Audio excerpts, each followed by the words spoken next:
We are live. Thank you so much. We will start in just one moment. Trying to see if we can find Councilor Castro.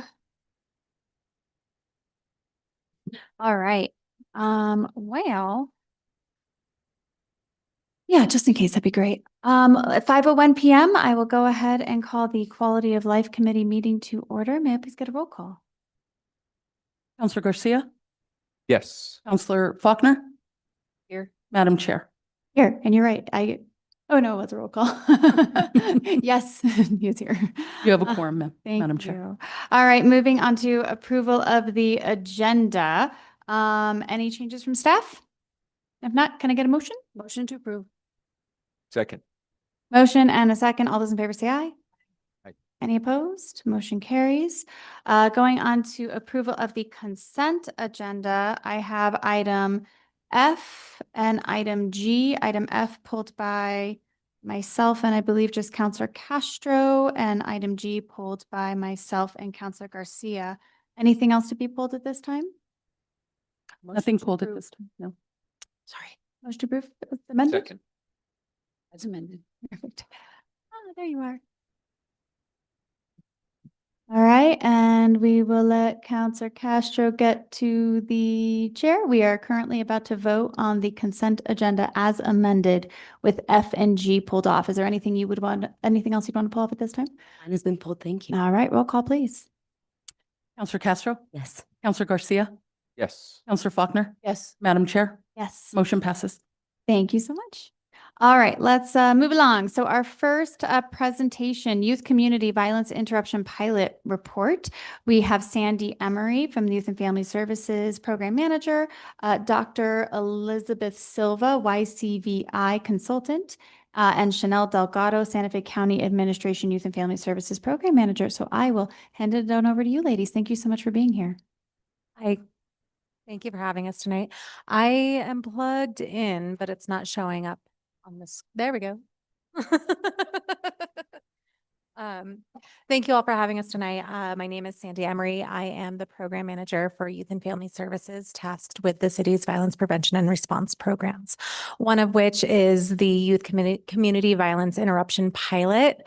And just to put a little bug in your ears tonight, we are now to the point where we are wanting to name this pilot in a way that is meaningful for our community. So as you are listening to this presentation this evening, think about some names and what's coming up for you all as counselors that you would want to see in a name for this pilot.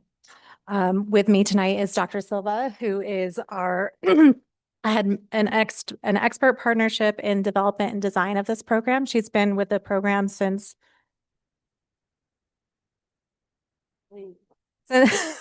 December of 2023.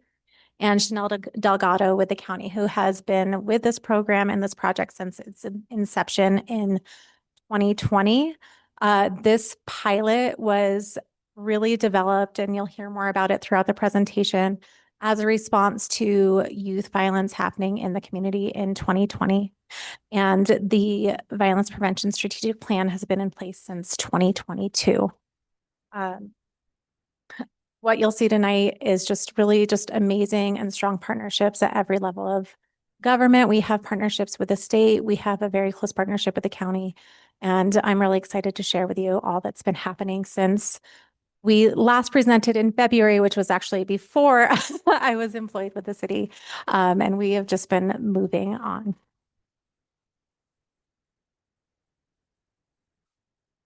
Chair and Council Chanel Delgado, and I have the privilege of overseeing the Youth and Family Services Division with Santa Fe County. But before I jump in, I want to take you back to 2020, when our community was rocked by 3 fatal youth gun violence incidents occurring in close proximity. In response, the city, the county, and committed community champions came together for a grassroots conversation to rethink how we were really addressing youth violence in our community. During that time of instability, amid the pandemic, these early gatherings set the tone for how the city and the county built our future collaboration, and how we continue to honor the core values originally defined by the community at that time. Through the community-driven conversations, the following priorities emerged: acknowledging young people's experience with violence and recognizing them as experts in those experiences. Recognizing the impact of community violence on parents and caregivers, the fear, uncertainty, and concern they carry for their children's safety. Acknowledging that interruption of violence was essential, equipping youth with skills and resources to change their path, and supporting their families with tools to support and heal and thrive in our community.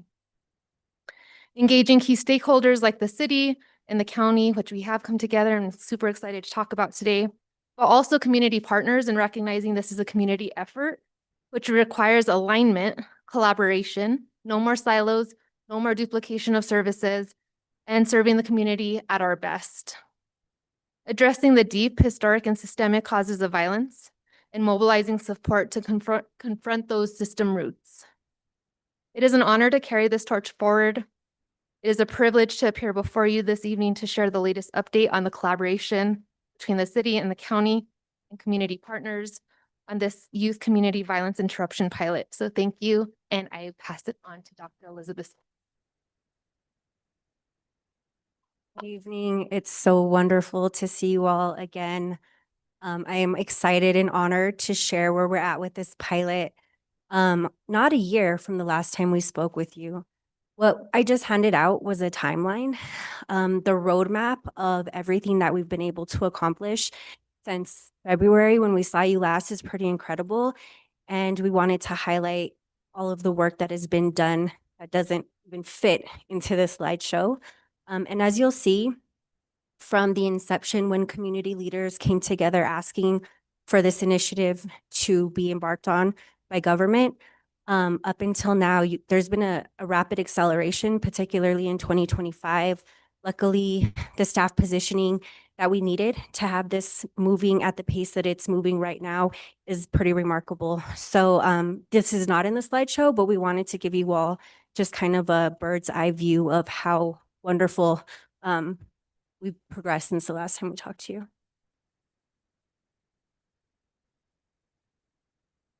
So I'm not sure how many of you recognize this mural. It was just created this past year with the original ARPA funding that was allocated to Santa Fe Public Schools WAVE and New Mexicans to Prevent Gun Violence. Does anyone know where this mural is at? Counselor? At the teen center. At the Teen Center. And we're really excited about the unveiling of this mural. Not only did we have statewide collaboration to make this happen, we had Santa Fe youth participate in creation and development of this mural. So these are your young folks talking about what youth violence looks and feels like for them. And as you can see, there are some resources directly on this mural.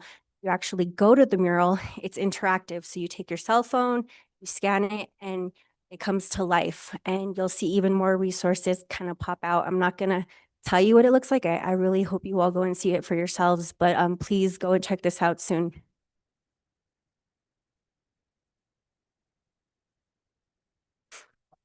So as you know, this is a strong collaboration that we've built. Not only do we have partnerships. No, it's okay. I accidentally pushed the slide forward, so perfect. Thank you. You let me catch my breath. Not only do we have partnerships with the First Judicial Court, the District Attorney's Office, CYFD, our strong partnership with Santa Fe County. We also have built a wonderful relationship with New Mexico Department of Health, who initiated the second part of this funding post ARPA that has sustained our continued development with community. We also have 20 community partners, most of which you all will recognize as we get to that slide. And as you know, the work that we do centers the voices of youth and their families. We offer future pathways. We make sure that they know that they're the experts in their own life.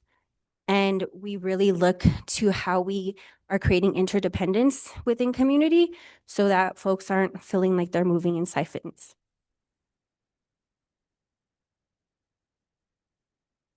So this is always my favorite slide. As Chanel said, this initiative was a request of the community. Several community leaders came together in response to significant increases in youth violence that was happening. And from that meeting, we created a map of the goals and values of how we move with this work. I'm going to start at the top circle and I'm going to go clockwise. The community asked that we reach those youth and families most impacted by violence and that we center their voices. The community requested that we connect the threads of the work in the community with regular trainings so that those most affected are supported by providers that work together. So efforts aren't duplicated. So they're not asked to fill out the same survey 20 times. So they're not pushed around asking to complete paperwork that doesn't lead them anywhere.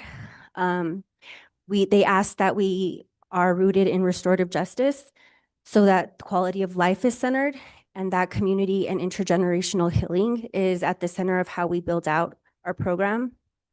And they asked that we publicly address historic and systemic issues behind violence and poverty, specifically economic injustice, racism, and systemic disenfranchisement from services and resources.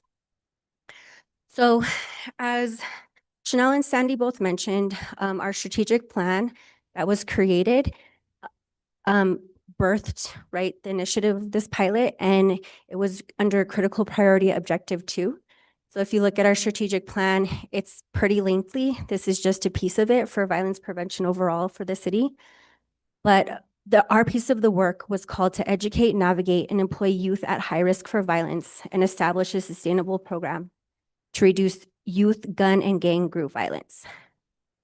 The request was that the pilot credibly reach youth at high risk for violent victimization or perpetration, that we saturate participants in protective factors that reduce their risk for violence, and that we build their capacity to serve as community support workers equipped to contribute to community violence prevention over time.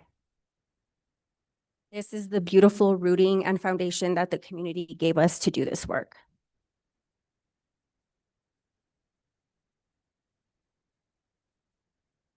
In honoring that vision and grounding, we created some grounding principles. And the idea behind having grounding principles kind of as even a little bit more important than a mission or vision was that because we work collectively with so many community partners, we needed to make sure that everybody was on the same page. So our grounding principles are that we foster a non-judgmental, trusting atmosphere that supports our youth in the community. Again, really making sure that we value and center the voices of youth and family with transparency, honesty, collaboration, accountability, and cultural sensitivity.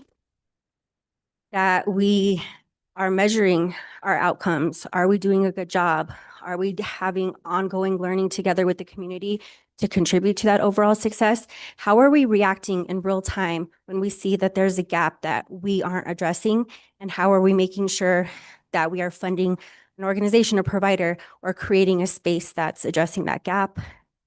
How are we celebrating what Santa Fe is already doing so beautifully? How are we proactively engaging our network of community providers that work really hard for this community so that we can collectively work together in support of one another? Again, restorative justice values, as you all know, exist really beautifully ingrained in Santa Fe Public Schools, were the rooting for this pilot. And we also wanted to be clear that we aren't just saying that these problems exist within individuals and their families, that there are social determinants of health, social ecosystems, and macro social realities that impact every problem, conflict, and harm that we see materialize in our communities. So within that social determinants of health, we mean, are we having enough mental health support? Are folks getting housing, food security, economic justice resources, social ecosystems? How are things such as the school personnel, the juvenile justice system, immediate family, peer, and interpersonal groups affecting the ways in which violence materializes, and macro social realities? What is happening in the larger community? What is happening in the political climate? What are the economic realities? And how are things such as social media affecting how our young folks are engaging with one another?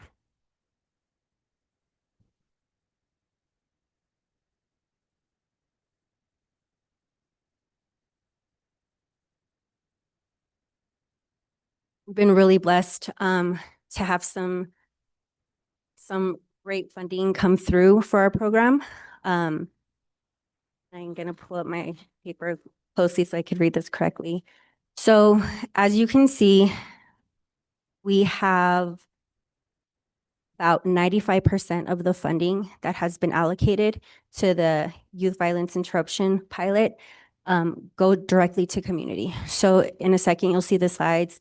We have over 20 community partners and providers that get funded directly to do this work. And because of our strong partnership with Santa Fe County, we get $100,000 as an annual commitment.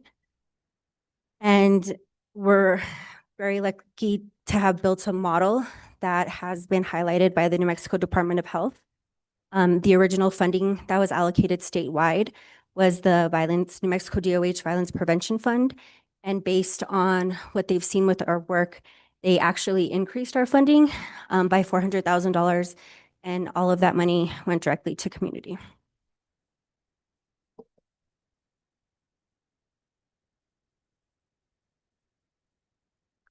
So here are our list of partners. I'm not going to read them all because I'm sure you all are very familiar with them and their work.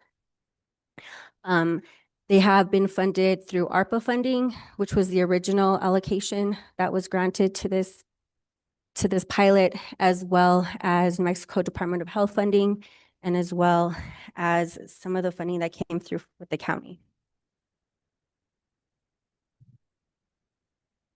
What we've created is a specialized diversion intervention. Originally, when we started this work, we thought we were going to have only one task force, and that task force was going to kind of do it all. Really quickly, we saw that we needed two pieces of our work. And so the first piece is the YCVI Accountability Task Force, and the second piece is the YCVI Advisory Council. They each serve a very specific role. The Accountability Task Force meets twice monthly, so we see each other quite often. And it is community-led, case-specific. It uses a peer model as well as family and community integration. The YCVI Advisory Council meets quarterly, and it's very much about building pilot logistics. It includes systems leaders, community providers. We use collective design and collaborative synthesis. And luckily, we have some very dedicated staff, as well as some consultants who are able to provide a comprehensive feedback loop between the two circles. And most of the people who are on the task force are actually also on the advisory council. In a slide here, you'll see our last council was so big, we keep outgrowing our spaces, which is awesome.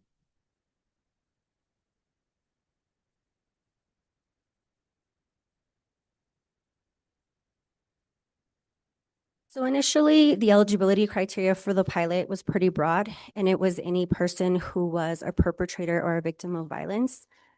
For the initial stage, we've had to get a little bit more specific and have youth up into the age of 24 as eligible to participate with a history of violence, a social referral for violence interruption, or a potential threat of retaliation.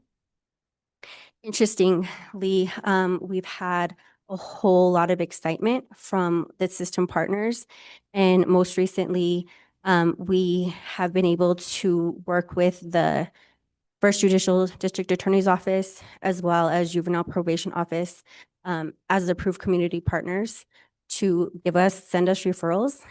And the cases are deemed appropriate by the referring agency, the YCVI task force, the case manager or program manager. And for youth participants under the age of 14, the parents or guardians must agree on behalf. Over the age of 14, both parents and guardians and the youth must agree to participate. So this is a picture of our last advisory council meeting. Our first two meetings were at the county. We outgrew that space pretty quick. And so this meeting, if you recognize, is at the teen center. It was full. It was at capacity. We had to pull some chairs in, and including there was many community partners there, but we also had the district attorney's office and CYFD there. And it was a very special moment because they got to speak with each other about things that they hadn't even been able to create space for. So our ability to really pull folks together, has created a sense of communication and interdependence that we haven't seen before. And currently, there was a typo on the original site that was sent to you, but we have an IGA in progress with the First Judicial Court for youth referrals into the pilot.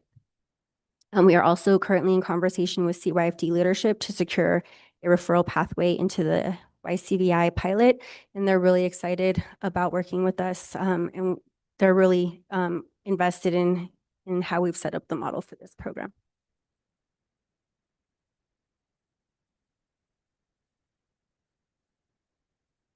So together with the task force, we created an ecosystem, and so much of what we're trying to do is push against the deficit rhetoric about our youth in the communities. We are not about shaming or creating victim narratives. So much of what we are excited about is creating internal motivators, really highlighting immediate supports, especially the ones that already exist, seeing how our community can better contribute, and looking at economic justice and sustainability. So the idea is, with this ecosystem model, we are highlighting the layers of support that young people already have that exist within them and within their community, and working for the places where we can make that stronger. If you look at the first circle, which is the light green one for internal motivators, I'm not going to read them all, but a couple are sense of self, how people feel a sense of responsibility, a sense of forgiveness, and life goals. Oh, and sense of belonging, which is one of the most important. Immediate supports, who do they already have as far as family, mentors, coaches, teachers, older peers that they feel give them what they need, that have their back? Community contribution, how is the community offering networks, subsidies, including food, housing, childcare, clothing, and what does social cohesion look like? And economic justice and sustainability. As we were coming up with our measures for if this program was successful or not, so much of the feedback we got was around recidivism. How are we even defining recidivism? The state of New Mexico legally does not have a definition for recidivism, so we had to define it for ourselves. And one of our peers, who was incarcerated for about a decade, I believe, said, the reason I don't go back to that life is because I have meaning and I have a sense of joy and purpose. So much of that comes with economic justice and sustainability. How are we creating meaning and sense of purpose for folks?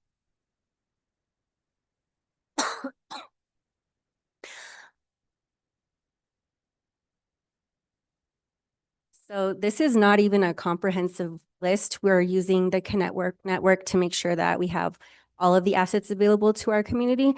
But when we got together with our task force, we were like, what already exists? What assets can our youth be referred into? And as you can see, Santa Fe has a huge community network, many providers who are incredibly invested in the community. And we wanted to see it visually. So we created this with the task force and the advisory council. And so much of this model was to show and demonstrate how strong Santa Fe already is. Again, we're not trying to duplicate efforts. We're not trying to overlap programming. How do we have a clear idea of what exists so we do better together? And if you all see anything missing from this list, please feel free to share with Sandy. We would love to grow our asset map exponentially.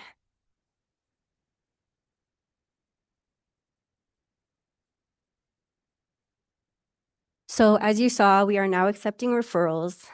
A lot of what has come through with this pilot creation is that this community really wants to collectively design together, and that we found a lot of creative ways in which we're creating funding systems to do work in more complete and intentional ways. We are currently funded through FY26. The Department of Health is incredibly excited about this model, and they have asked us to build with them their statewide evaluation. And so we're really excited about that partnership, but we definitely could use your help in advocating for continued funding beyond FY26. And We actually have our next advisory council meeting December 11th. And again, we grew out space, so we're going to be moving to the South Side Library. But we invite you all to come and see how powerful this group is when we're all together.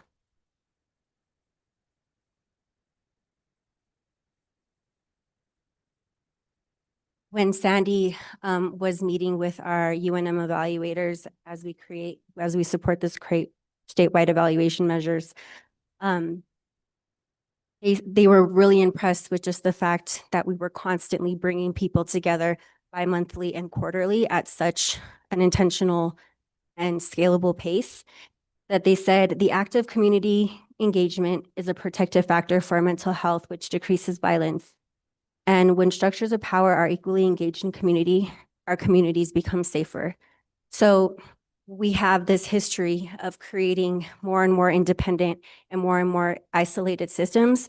So much of what we're doing is figuring out how do we become interdependent again so that one system, one agency, one provider doesn't get burnt out doing some of the hardest work. Thank you all so much for your time.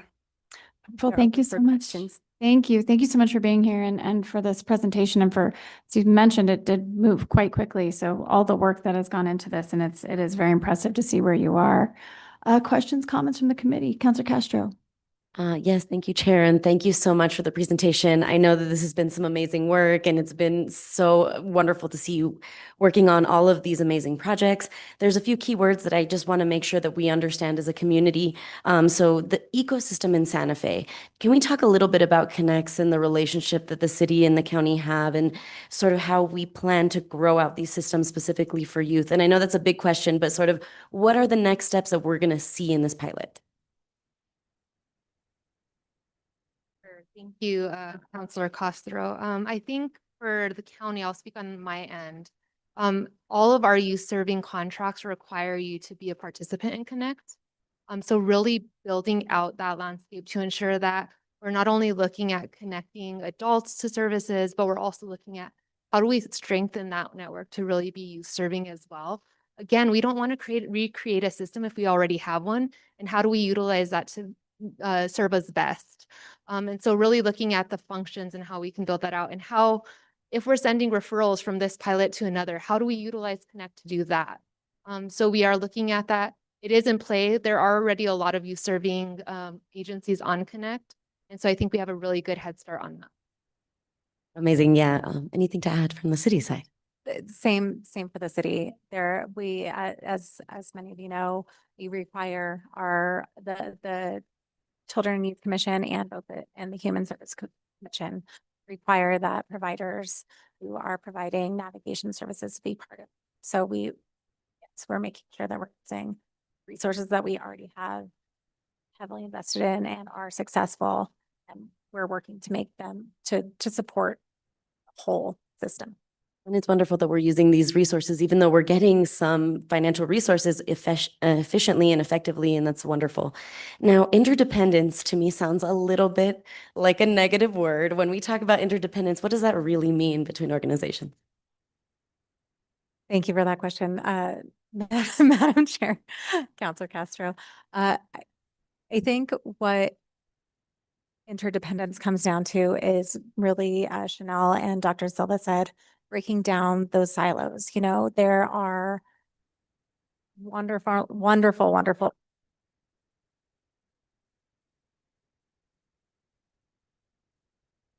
Oh, is that better now? Okay.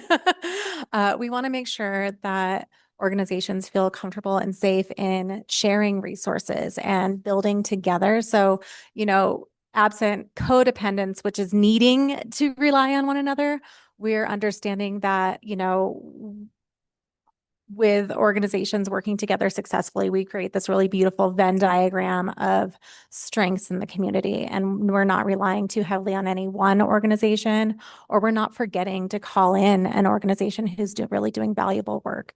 I think, especially with human services in this community, I think there are a lot of case managers, case workers. There are a lot of resources and a lot of people working really hard that could use a little help. And so understanding that, hey, I can call the county for support. I can call YouthWorks. I can call this organization to fill a hole that my organization isn't filling well enough. I think that's a really important and valuable piece of this program. No, and thank you so much. I think that's a huge piece. I would like to offer for as long as I'm still on the Mayor's Youth Advisory Board, to be supportive of any efforts that you would want to work on. And we do have that youth symposium coming up. So the only other thing I want to touch on is that economic justice piece. As we're moving into looking at economic justice and economic development in the city, any recommendations that came out of your work or coming out of your work around economic justice? Thank you so much, Madam Chair, Councilor Castro. Economic justice is a very key piece and something that has come up over and over and over again as we've been doing this work. Just in the last 6 months, the generosity of this funding and the importance of this funding has allowed us to adjust in real time. So we have been able to enter into some contracts with providers who are providing economic network and support for youth and for families who might need it. So it comes up in all ways. And I think right now in this pilot, we're really working toward figuring out what exists that works well that we can continue to support, and also really getting a deeper understanding of what families and youth are experiencing. But we are seeing some ties to economic instability and youth violence. Is that what I'm understanding? Okay. No further questions. Thank you so much. Thank you, Counselor. Any other questions or comments? Counselor Faulkner. I just want to commend you. I've heard a lot about what the work you guys are doing. I think it's important, especially in District 3. We have a lot of young people in District 3. And so anything I can do to help or to partner or to anything I can do, just let me know. And I will do whatever it is that you need me to. Thank you so much. Well, thank you. The only other thing I would ask is, part of the reason that we've brought some of these presentations recently has to do with programs that are funded through ARPA, knowing that we are coming to the end of some of those pots of money. And we get to start having budget conversations soon. So you guys did mention that, you're looking at some dollars from DOH.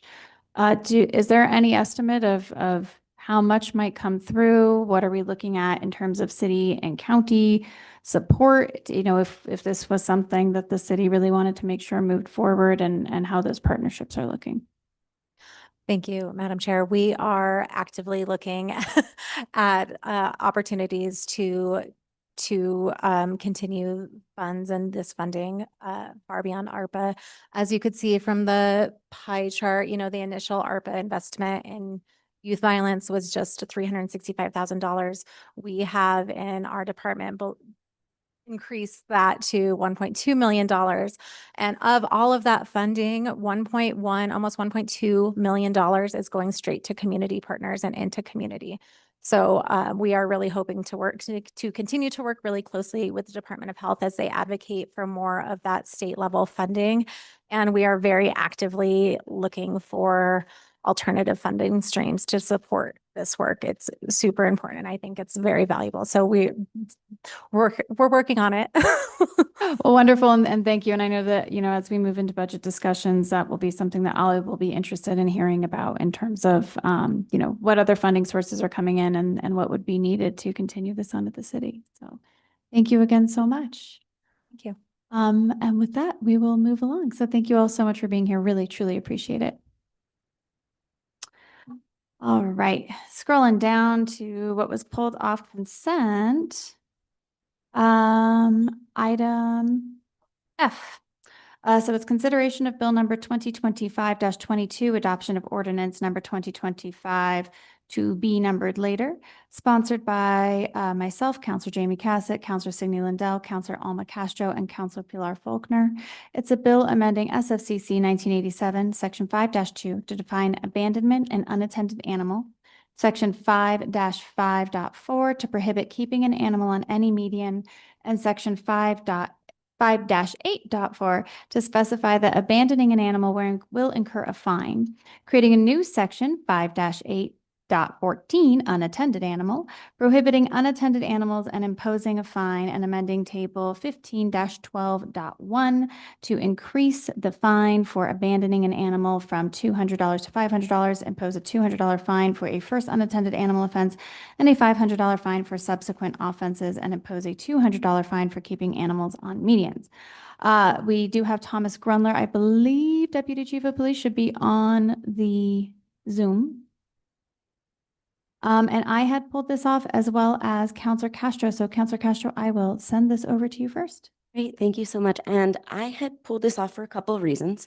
I wanted to amend the schedule to actually include Public Safety Committee, as I think that that's relevant, and could have the opportunity to talk a little bit about enforcement. And also because I have a few amendments that I've been working on with advocates that aren't quite ready. And as this is the only opportunity I will have to present them in committee, I was hoping that we might be able to hold this till December 3rd. So I was going to make a motion to table this or to hold this until a date certain of December 3rd, just to see if I could get those amendments into the packet. And that would still provide with the opportunity to have this be heard at the December 10th governing body meeting? Correct. Okay. All right. Well, we are not at a motion. Well, I think we're going to have to do some fun nesting dolls of motions, because I do have an amendment that I would like to introduce tonight. So I will need a main motion on the floor, and I don't think it is to postpone. So could I get a motion on the bill itself? Motion to approve. All right, thank you. And then I did have an amendment to introduce tonight. And that is, with looking at some of the feedback from the community and looking at what do other fines look like for medians, would be to reduce that fine to $50, fine for keeping animals on median. So if you look, it does change the caption. So if we look at page 2, line 5, you can see the strike through there, as well as, they do like these red lines. Scrolling. Page 12 in the table, it says restraint of any animal on median, first and subsequent, changes both to $50 for said fine. So again, after, hearing from the community and looking at what some of the other fines are around medians, starting with a lower fine, and as we've done in the past, we can reassess. So that, with that, I would move to approve that amendment. Second. Motion and a second. Are there any questions on this item, on this amendment? If not, can I get a roll call, please? Counselor Castro? No. Counselor Garcia? Yes. Counselor Faulkner? Yes.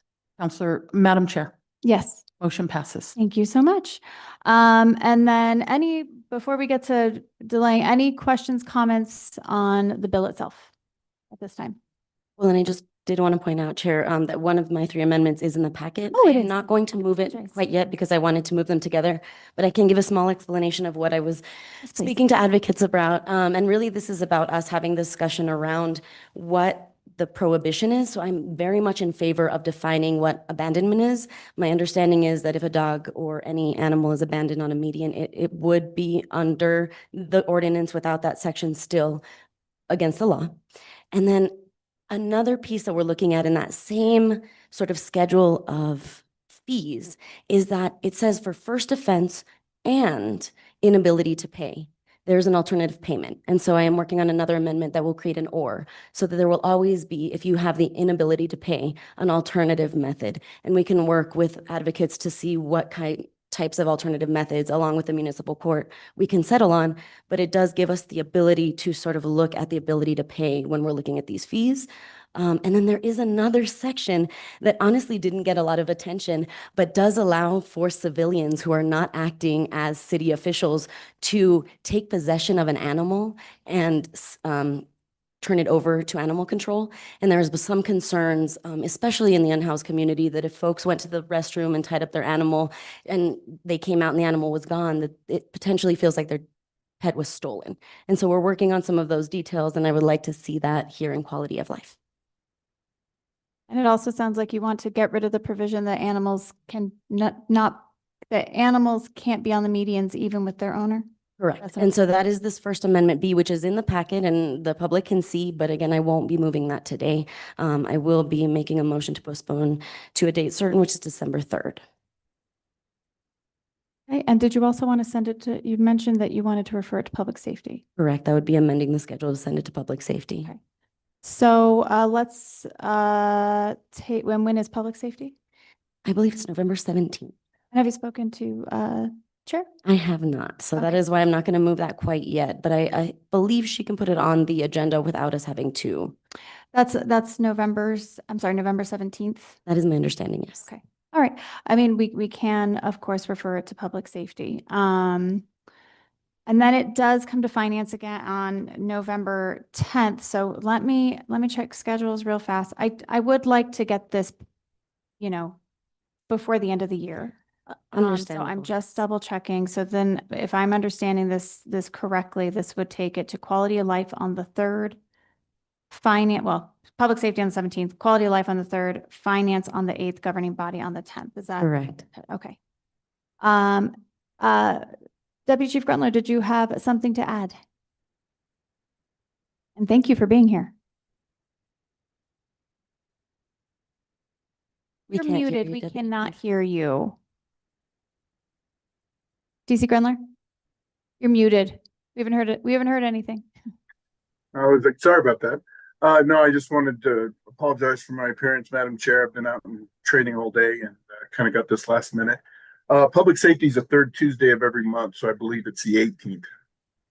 The 18th. Thank you. I appreciate that. No, not a problem. All right. So if I'm understanding this correctly, the motion would be to amend the schedule to send it to public safety on November 18th. 18th, bring it back to quality of life on December 3rd, then finance on December 8th, and governing body on December 10th. Yes, Chair, that is correct. I have a technical question that I'm not sure if because of the noticing, do we know if this changes, especially if the caption changes? It would change this so that it would not be passed before the end of the year. If these amendments were to pass and the caption were to change, it would potentially delay the process. If they were to not pass and it would not change the caption, it could still be voted on the 10th, is my understanding. So it would depend on whether or not those amendments at quality of life passed and if it changed the caption. Okay. For me, I'm not in favor of changing the calendar for that reason. Councilor Lindell's worked really hard on this. I would love for her to be able to vote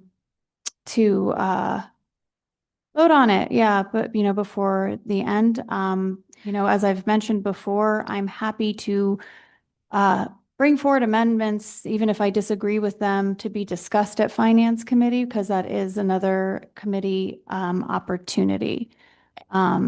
And there's also the opportunity, sorry, I apologize, Chair, to bring them forward to a governing body. Yes, there is. I mean, there absolutely is the opportunity. You are not banned from bringing forward amendments at governing body. So that is also an option that it could be discussed at that time. So I will not be voting for the change in the schedule for that reason. But again, I'm happy to help bring forward a discussion at Finance Committee. I'm happy to send it to Public Safety. But yeah, that's. Any other questions, comments on this particular motion? Councilor Michael Garcia.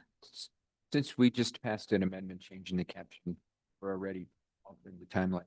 Are we? I don't think so because we're far enough out. Christine? Can you come down to the mic?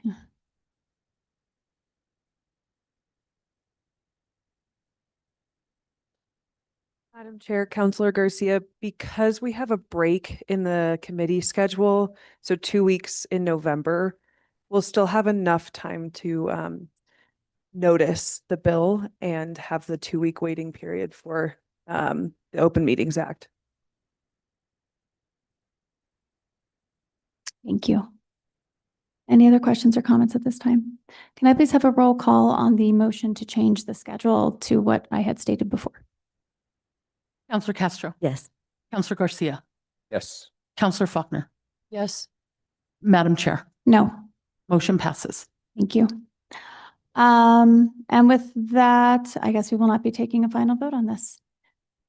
All right, moving on to the next item. It is item G, consideration of resolution number 2025 to be numbered later. It is sponsored by Mayor Alan Weber, Councilor Jamie Cassett, and Councilor Pilar Faulkner. It's a resolution requiring a micro-community in every city of Santa Fe Council District by January 1st, 2027, or if that timeline is not met, a presentation explaining the barriers to meeting the timeline and recommending how and when the goal of a micro-community in every district can be achieved. Director Hammond Paul unfortunately was unable to be here this evening, but we do have Christine Spears here from some drafting. So if there's drafting questions, we have those. And then, of course, it looks like we have our city management team here to answer any questions if there are those that are needed for staff. Both myself and Councilor Michael Garcia had pulled this. So Councilor Garcia, over to you. Thank you, Madam Chair. Reason why I pulled this is I have an amendment I'll be bringing forward after some discussion on Monday. There was, I guess, some concern around using the word locations and whether we were intending to have multiple locations or a location. So I had amended my amendment to signify that it can be one or the other. So we put the S in brackets. So it can be either a location or locations. So the amendment would be incorporating the language that states, be it further resolved that the city manager shall present proposed micro-community locations to the governing body for review and obtain approval of the locations from the governing body before establishing a new micro. So with that, I'll make a motion to approve. We need a main motion on the floor first. Motion to approve. Second. Okay, now good. Motion to approve the. Second. Any questions or comments? I have a question just in terms of understanding, is this can you explain to me when at what point in the process would it be when something has been identified and it's like, hey, this would be a viable location for a micro community. We've done all of our, dotted our I's, crossed our T's, checked our flood zone and, all those things, or is that at that point when they're like, hey, we're ready to propose this and move it forward? Yep. Whenever the city manager feels comfortable that they're proposing an actual location. Okay, great, thank you.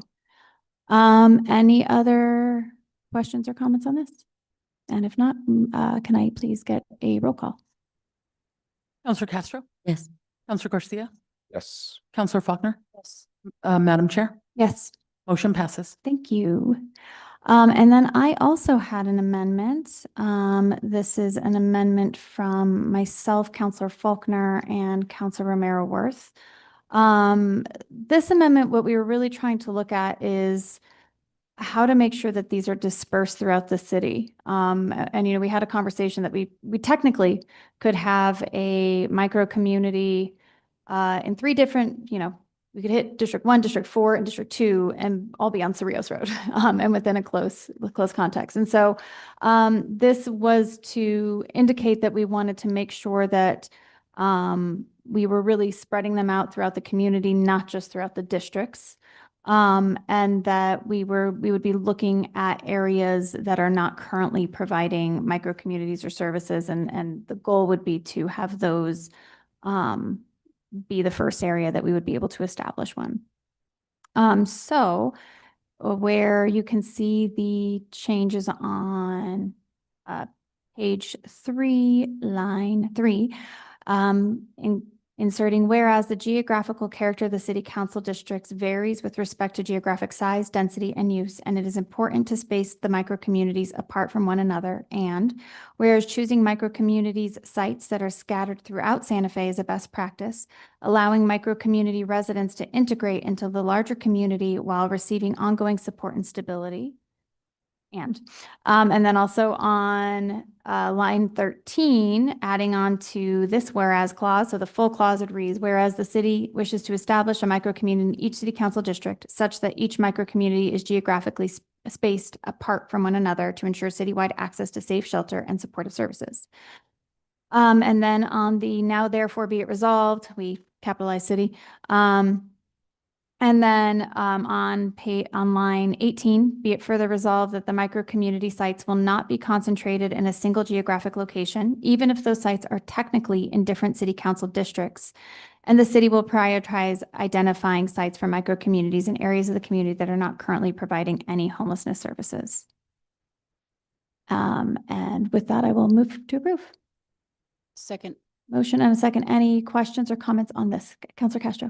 Yes, just really quickly. So Councilor Lindell and I were working on an amendment to sort of try to incorporate some of the other services and transitional housing that we have. And I think this actually incorporates it very well without changing the caption. So thank you very much. Of course, happy to try to solve some challenges, make things less complicated. Any other questions or comments? And if not, can I please get a roll call? Counselor Castro? Yes. Counselor Garcia? Yes. Counselor Faulkner? Yes. Madam Chair? Yes. Motion passes. Wonderful. Thank you so much. All right. Moving along to matters from staff. So, We hey. voted on the main motion. Oh, thank you. I appreciate that. All right. Main motion vote on the micro communities. Thank you so much. Counselor Castro? Yes. Counselor Garcia? Yes. Counselor Faulkner? Yes. Madam Chair? Yes. Motion passes. Thank you. All right. Now matters from staff. Director Lamboy, welcome. Any matters from you this evening? Yes, thank you, Councilor Cassett and members of the Quality of Life Committee. Just a few announcements. We will be holding a community engagement session for our new software with Numo for short-term rental regulation as well as tracking. And there's going to be both a virtual session as well as an in-person meeting on November 13th. The lunchtime webinar will be happening. We do have some advertisements on the website, and then the in-person meeting will be held at the Community Convention Center starting at 5:30. So we have a space limited to 100 people, and there are a lot of signups already. So please go to our Eventbrite link on the website. Queer Magnetism attracted 2,000 visitors to the Community Art Gallery. And the next exhibit will be Art is the Solution, which is a grant-funded project in Lasados, a community collaborative art project for the Southside youth and families. And that exhibit will be up December 4th through the 31st. And then there's been a call for a group of Black artists across New Mexico called Truth, Memory, Joy, Resistance. Submissions are due November 20th, and the show will run January, February 2026. There's a lot going on with economic development as well. There's a SCORE Small Business Workshop Series, the first one starting November 18th at 5 p.m. The three workshops include So You Want to Start a Business, Packaging and Pricing Your Services, which is December 2nd, and Makers Marketplace, Practical Strategies for Selling Your Work on December 9th. And we have completed the visioning phase of the Santa Fe Forward General Plan Project.